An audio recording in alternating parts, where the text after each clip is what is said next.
So, today we're going to use a really simple story from a university library to unpack a massive idea. How do we all manage to live together?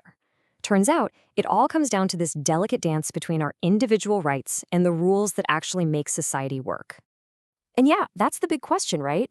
We all have rights, but, we don't live on deserted islands. We're surrounded by other people who have their own rights. So, what happens when your rights crash right into someone else's? Who wins? And how do we even decide? Our little story today gets right to the heart of that. Okay, so our story kicks off somewhere pretty familiar and usually a super peaceful place, the university library. A place that's literally built for quiet and focus. So let's meet Sarah. She's doing exactly what you'd expect a student to do. She walks into the library, she finds a nice, empty seat, and she gets settled in to hit the books. It's a totally normal moment, but it is not going to stay that way for long. Yeah, but that peace and quiet, it's not gonna last. Because that simple, empty seat is about to become the flashpoint for a conflict nobody saw coming. And then, bam, four little words just cut right through the silence. Another student shows up, and with that one sentence, a quiet afternoon of studying gets turned completely on its head. You can just feel the tension spike. And this right here is where it gets tricky. See, both of them think they're totally in the right. Sarah's thinking, hey, the seat was empty. I'm sitting here, it's mine. But the other student, he's thinking, I was here. My stuff was here. This is my spot. They're both arguing from a place of what they believe is their right. And just like that, it's not a private little argument anymore. Oh no, you can see heads starting to turn. People are shifting in their seats. This personal clash has now become a public thing, and it's totally shattering the quiet vibe of the library. The pressure is on. So what do?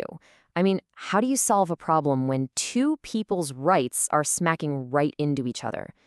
Well, you need someone neutral, someone with the rules. And enter the librarian. And the way the librarian handles this, it's just perfect. She starts off by making both students feel heard. She says, yes, you both have a right to be here and study. But then she drops in a really important limit. That right to study doesn't mean you get to own a piece of public space. And here it is, the rule that solves everything. It's simple, it's clear, and you know what? It's not about blaming anyone. The whole point of the rule is to help the entire community. It's there to make sure the library works for everybody, not just for whoever can claim a spot first. So let's just break that logic down, because it's super clear when you see it laid out. Step 1, you start with the basic, right? Everyone gets to study here. Step 2, you add a boundary. Nobody gets to own a seat forever. And what's the result? Step 3, a fair system that works for the whole group. It's beautiful, right? Okay, so let's zoom out. What's the big lesson here? Because this little story about a library seat, it's really about something much, much bigger. It's about how we all build our societies. And the real insight, the thing that ties it all together, comes from something Sarah's friend tells her later. Rights are not magic. You can't just say, I have a right, and expect it to work.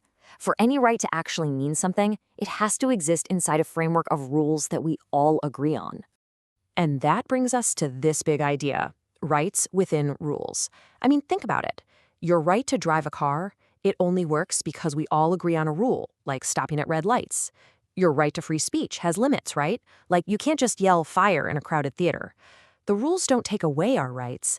They're the very thing that makes it possible for everyone to enjoy them. So this is the huge aha moment for Sarah. She gets it. Claiming a right isn't just about me, me, me. It's a community thing. You have to think about the others around you. And the rules, they're just the tools we use to make that whole complicated dance work every single day. So that leaves us with a final thought.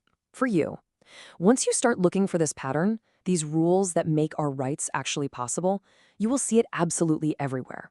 In traffic, waiting in line at the store, even in how we debate things online. These library rules are like the invisible architecture holding up our society. So what are some of the ones you rely on every day without even thinking about it?